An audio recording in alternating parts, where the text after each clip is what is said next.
নমস্কার, আপনারা দেখছেন নিউজ নোভা বাংলা।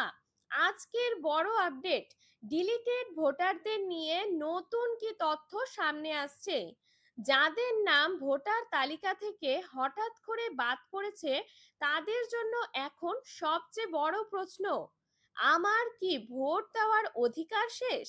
আজকের ভিডিওতে এই প্রশ্নের পুরো সত্যিটা জানাবো একদম সহজভাবে। আর এমন কিছু তথ্য জানাবো যা অনেকেই এখনো জানেন না। প্রথমেই একটা বিষয় পরিষ্কার করে নেওয়া দরকার, যাদের নাম ভোটার তালিকা থেকে কাটা হয়েছে তাদের সবাই একরকম নয়। কিছু নাম সঠিক কারণে বাদ পড়ে, আবার অনেক সময় ভুলবশত নাম ডিলিট হয়ে যায়। এখন প্রশ্ন, ভুলবশত নাম কাটা গেলে কি করবেন? এখানেই আসে সবচেয়ে গুরুত্বপূর্ণ বিষয়। আপনি চাইলে আবার নিজের নাম ভোটার তালিকায় তুলতে পারেন। এই সুযোগ এখনো রয়েছে এবং এটা সম্পূর্ণ নিয়ম মেনেই করা যায়। এর জন্য আপনাকে যোগাযোগ করতে হবে ইলেকশন কমিশন অফ ইন্ডিয়ার প্রক্রিয়া অনুযায়ী। নির্দিষ্ট ফর্ম ফিল আপ করে আবার আবেদন করতে হয়। এবার আসি সবচেয়ে জরুরি অংশে, কি কি লাগবে। আপনার দরকার হবে পরিচয়পত্র, যেমন আধার বা ভোটার আইডি, ঠিকানার প্রমাণ এবং সঠিক তথ্য সহ আবেদনপত্র। অনেকেই একটা বড় ভুল করেন, ভাবেন একবার নাম কাটা গেলে আর কিছুই করার নেই। কিন্তু এটা একদমই ভুল ধারণা। বাস্তবে কি হয় জানেন? অনেক সময় ডুপ্লিকেট এন্ট্রি, ঠিকানা পরিবর্তন বা ডেটা এন্ট্রির ভুলের কারণে নাম বাদ পড়ে। এই ভুলগুলো ঠিক করলেই আবার সহজেই নাম ফিরে পাওয়া যায়।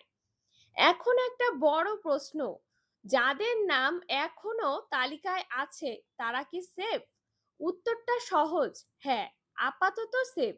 কিন্তু সব সময় নিজের তথ্য আপডেট রাখা খুবই জরুরি, কারণ ছোট একটা ভুল ভবিষ্যতে বড় সমস্যার কারণ হতে পারে। আরেকটা গুরুত্বপূর্ণ তথ্য, ভোটার তালিকা নিয়মিত আপডেট হয়, তাই মাঝে মাঝে নিজের নাম চেক করা খুবই দরকার। আপনি খুব সহজেই অনলাইনে বা স্থানীয় বুথ লেভেল অফিসারের মাধ্যমে চেক করতে পারেন। এখন আসি একটা বাস্তব উদাহরণে। ধরুন আপনি বাড়ি পরিবর্তন করেছেন কিন্তু আপডেট করেননি। সেক্ষেত্রে পুরনো ঠিকানার কারণে আপনার নাম কাটা পড়তে পারে। তাই এই বিষয়গুলো আগে থেকেই ঠিক রাখা দরকার। সবচেয়ে গুরুত্বপূর্ণ কথা, আপনার ভোট আপনার অধিকার। এটা কেউ সহজে কেড়ে নিতে পারে না, কিন্তু আপনাকেও সচেতন থাকতে হবে। শেষ করার আগে একটা কাজ আজই করুন, একবার নিজের নাম ভোটার তালিকায় আছে কিনা চেক করুন। যদি না থাকে দেরি না করে আবেদন করুন। এই ভিডিও যদি আপনার কাজে লাগে তাহলে লাইক করুন, শেয়ার করুন আর চ্যানেলটি সাবস্ক্রাইব করতে ভুলবেন না। ধন্যবাদ। আবার দেখা হবে নতুন আপডেটে।